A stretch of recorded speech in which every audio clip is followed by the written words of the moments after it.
দেগঙ্গার আলিয়া একাডেমিতে জামিয়াতে উলামায়ে বাংলা আয়োজিত একটি ইফতার মাহফিল অনুষ্ঠিত হয়। বস্ত্র বিতরণ ও হাজি সংবর্ধনা, চশমা বিতরণ, পাশাপাশি এসআরএম হাসপাতালের শুভ উদ্বোধন। রবিবার জামিয়াতে উলামায়ে বাংলা এবং চাঁদপুর এএনএস ওয়েলফেয়ার ফাউন্ডেশন ও ওয়েস্ট বেঙ্গল প্রোগ্রেসিভ মাইনরিটি কাউন্সিলের যৌথ উদ্যোগে ইফতার মাহফিল, বস্ত্র বিতরণ ও হাজি সংবর্ধনা, চশমা বিতরণ আয়োজন করা হয়েছিল দেগঙ্গার চাঁদপুর আলিয়া একাডেমি মিশন ও চাঁদপুর নুরিয়া সিদ্দিকিয়া মাদ্রাসা সংলগ্ন মাঠে।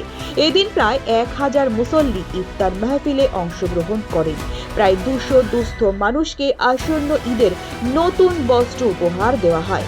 এই উপলক্ষে চাঁদপুর এনএস ওয়েলফেয়ার ফাউন্ডেশন ও ওয়েস্ট বেঙ্গল কাউন্সিলের একটি নতুন স্বাস্থ্য কেন্দ্র এসআরএম হাসপাতালের উদ্বোধন করা হয়। স্বাস্থ্য কেন্দ্রের উদ্বোধন করেন আহমেদ হাসান এবং পীর ইমরাউদ্দিন সিদ্দিকী ও ডক্টর ফিরোজউদ্দিন মিনহাজ উদ্দিন।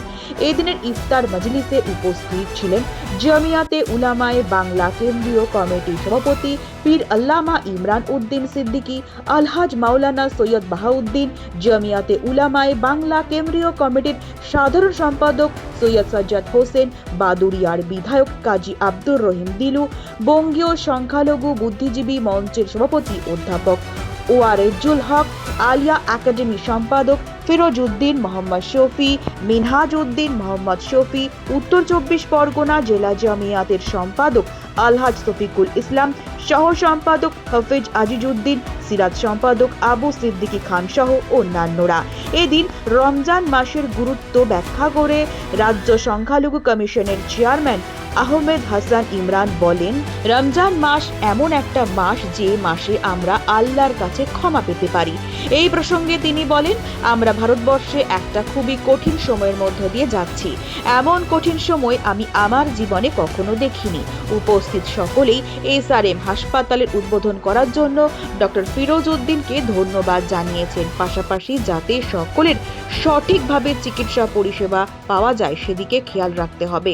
এত সুন্দর একটি উদ্যোগ নেওয়ার জন্য ডক্টর ফিরোজউদ্দিনকে এলাকার শুভবুদ্ধি সম্প্রদায়ের মানুষ সাধুবাদ জানিয়েছেন। আপনার সন্তানকে মিশনে ভর্তি করতে চান? তাহলে অযথা সময় নষ্ট না করে ইসলামিক আদর্শে আপনার সন্তানের জন্য উপযুক্ত শিক্ষা পরিষেবা পেতে এবং আপনার সন্তানের উজ্জ্বল ভবিষ্যৎ গড়তে ভর্তি করুন জিডি স্টাডি সার্কেলের অন্তর্ভুক্ত চাঁদপুর আলিয়া একাডেমি মিশনে। উচ্চ মাধ্যমিক স্তরের এই মিশনে 5ম শ্রেণী থেকে 9ম শ্রেণী পর্যন্ত ভর্তি চলছে। ভর্তির জন্য স্ক্রিনে দেওয়া মোবাইল নম্বরে আজই যোগাযোগ করুন। তুলনামূলক কম খরচে যথাযথ পরিষেবা প্রদানের জন্য আমাদের প্রতিষ্ঠান প্রতিশ্রুতিবদ্ধ। ভালো এটা উদ্যোগ।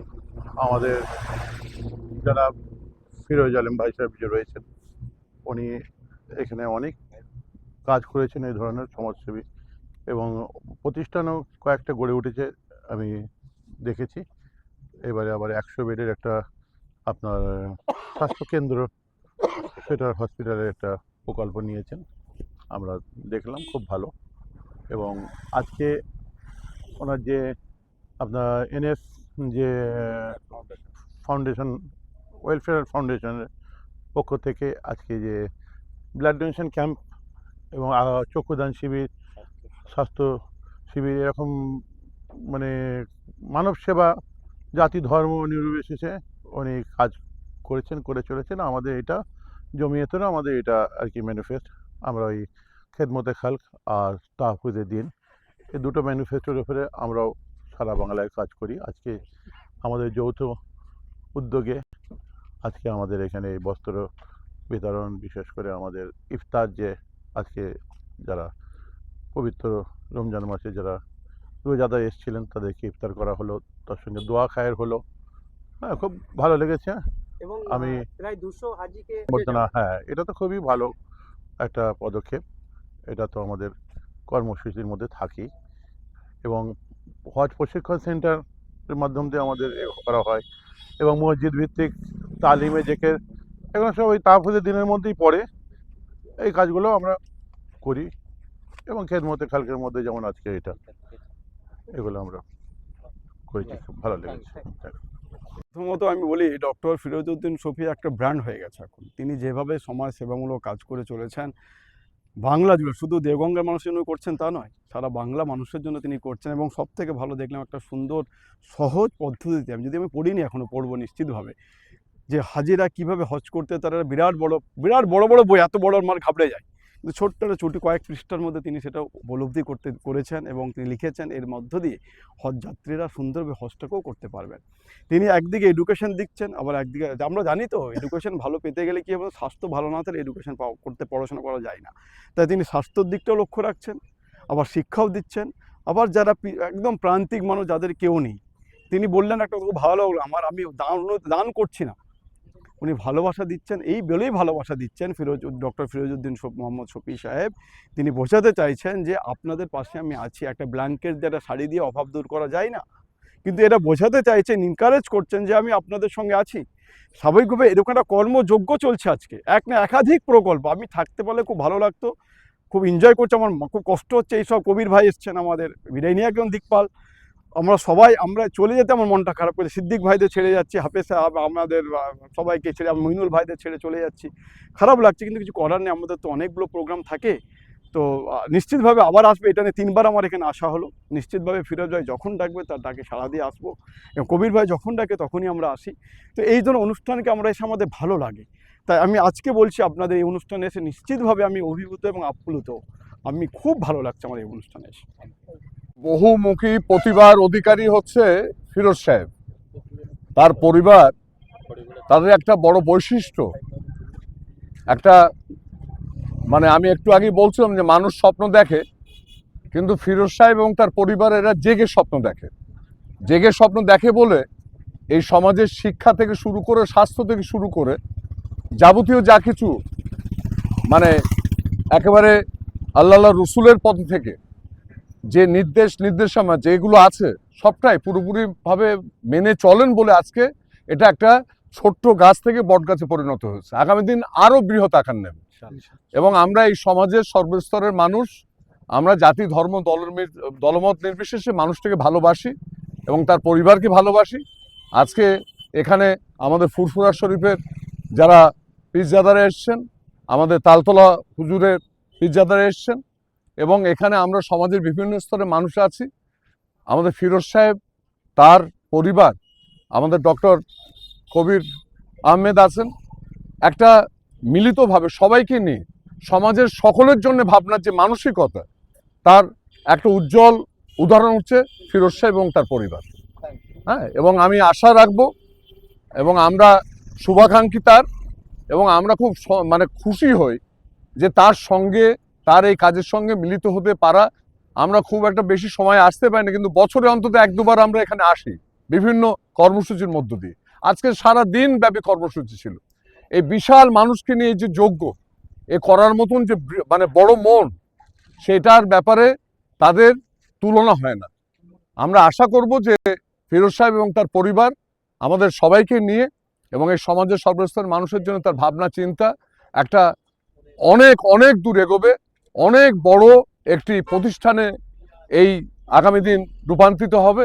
এই আশা, আল্লাহর কাছে দোয়া চাই, আল্লাহ রসুলের একেবারে খাস কি বলবো ওসিলা করে, এবং পবিত্র রমজান মাস, শ্রেষ্ঠ মাস, সেই মাসের ওসিলা করে ফিরোজ সাহেবরা অনেক বড় হবেন। এই প্রতিষ্ঠান মানুষের জন্য এবং সেবার একটা উজ্জ্বল নিদর্শন হয়ে দাঁড়াবে, এই প্রার্থনা করি। চাঁদপুর এনএস ওয়েলফেয়ার ফাউন্ডেশন ধারাবাহিক করে থাকে। এবছরে জমিয়ত উলামায়ে বাংলা কেন্দ্রীয় কমিটির এবং চাঁদপুর এনএস ওয়েলফেয়ার ফাউন্ডেশনের যৌথ ব্যবস্থাপনায় আলহামদুলিল্লাহ এবারে আমরা ইফতারি মাহফিলের পাশাপাশি বস্ত্র উপহার, খাদ্য সামগ্রী উপহার, হজ যাত্রীদের সম্বর্ধনা, হজ গাইড বুকের প্রকাশনা এবং একটা চ্যারিটেবল হেলথ সেন্টারের আনুষ্ঠানিক উদ্বোধন করা হলো। আনুষ্ঠানিকভাবে উদ্বোধন করলেন ফুরফুরা শরীফের বয়োজ্যেষ্ঠ পীরজাদা জমিয়ত উলামায়ে বাংলা কেন্দ্রীয় কমিটির সভাপতি হযরত পীর আল্লামা ইমরানউদ্দিন সিদ্দিক সাহেব, এবং সেখানে রাজ্যের প্রবীণ সাংবাদিক, কলম পত্রিকার সম্পাদক, পশ্চিমবঙ্গ মাইনরিটি কমিশনের চেয়ারম্যান জনাব আহমেদ হাসান ইমরান সাহেব ছিলেন, এবং জমিয়তের কেন্দ্রীয় কমিটির সাধারণ সম্পাদক বিশিষ্ট শিক্ষাবিদ জনাব আলহাজ মাওলানা সৈয়দ সাজ্জাদ হোসেন সাহেব ছিলেন, এবং আরও গুণীজন বঙ্গীয় সংখ্যালঘু বুদ্ধিজীবী মঞ্চের সভাপতি অধ্যাপক ওয়াইজুল হক উনি ছিলেন, এবং ফুরফুরা শরীফের আরও পীর সাহেব পীরজাদারা ছিলেন, তালতলা দরবার শরীফের পীর সাহেব পীরজাদা ছিলেন, পানিগোপড়া দরবার শরীফের পীরজাদা ছিলেন। এমনভাবে গুণীজন এবং পশ্চিমবাংলার মুসলিম সংগঠন যত ম্যাক্সিমাম সংগঠনের শীর্ষস্থানীয় নেতৃত্ব যারা, তারা প্রত্যেকেই আজকের মানে কর্মসূচিতে স্বতঃস্ফূর্তভাবে অংশগ্রহণ করেছেন এবং সফল, শান্তিপূর্ণ এবং দায়িত্বশীল একটা প্রোগ্রাম হয়েছে। আমি এই ব্যাপারে জমিয়তুল উলামায়ের রাজ্য সভাপতি এবং জমিয়তুল উলামায়ের রাজ্য সম্পাদক, তাদেরকে আমি তো আন্তরিকভাবে অভিনন্দন, শুভেচ্ছা, ধন্যবাদ জানাবো। পাশাপাশি বাংলার ফুরফুরা সিলসিলার মানুষ যারা শান্তিপ্রেমী এবং দেশপ্রেমের যারা নিদর্শন রেখেছে, তাদের যে ঐতিহ্য পরম্পরা বজায় রেখে আগামী দিনে তাদের সঙ্গে তাদের সাথ দিয়ে আগামী দিনে আরও কাজ আমরা করতে চাই। বিশেষত ফুরফুরা শরীফে জমিয়তুল উলামার পক্ষ থেকে আমাদের সংগঠনকে দায়িত্ব দেওয়া হয়েছে যৌথভাবে আগামী 21, 22, 23 ইসুলে সাহেবের মেডিকেল সেকশনটা দেখার জন্য ইনশাআল্লাহ আমরা জমিয়তের পক্ষ থেকে এবং আমাদের ফাউন্ডেশনের পক্ষ থেকে আমরা দায়িত্ব নিয়ে আমাদের ছেলেরা থাকবে, ভলেন্টিয়ার্স থাকবে, ডাক্তার, মেডিসিন, আমাদের মেশিনারি থাকবে, সেখানে আমরা ওই ক্যাম্পটাও করব এবং আমরা জমিয়তুল উলামা বাংলা সঙ্গে কাঁধে কাঁধ মিলিয়ে উত্তর চব্বিশ পরগনা জেলা কমিটি এবং কেন্দ্রীয় কমিটি সার্বিকভাবে আমরা কাজ করব সমাজ জাতির সাথে এবং নির্দ্বিধায়, নির্বাধায়, নিশ্চিন্তভাবে শুধুমাত্র একমাত্র আল্লাহর প্রতি মোহতাজ থেকে কোনো বান্দার প্রতি মোহতাজ না হয়। ইনশাআল্লাহ আমরা নিজেরাই কাফি ভালো কাজ করার জন্য। এই डॉक्टर साहब जो ये मुहिम चला रहे हैं बहुत अहम मुहिम है और दीन और दुनिया का काम कर रहे हैं, वो खिदमत खल्क कर रहे हैं। अल्लाह पाक उनको जज़ाए खैर दें इसके लिए और उनको तरक्की अता करें। उनके साथ डॉक्टर कबीर साहब के साथ और भी लोग जो हैं शामिल है, फुरफुरा शरीफ के पीरजादगान आए हैं, तो सबों को अल्लाह पाक बहुत बहुत मुबारकबाद दें। बस यही दुआ है इंशाअल्लाह।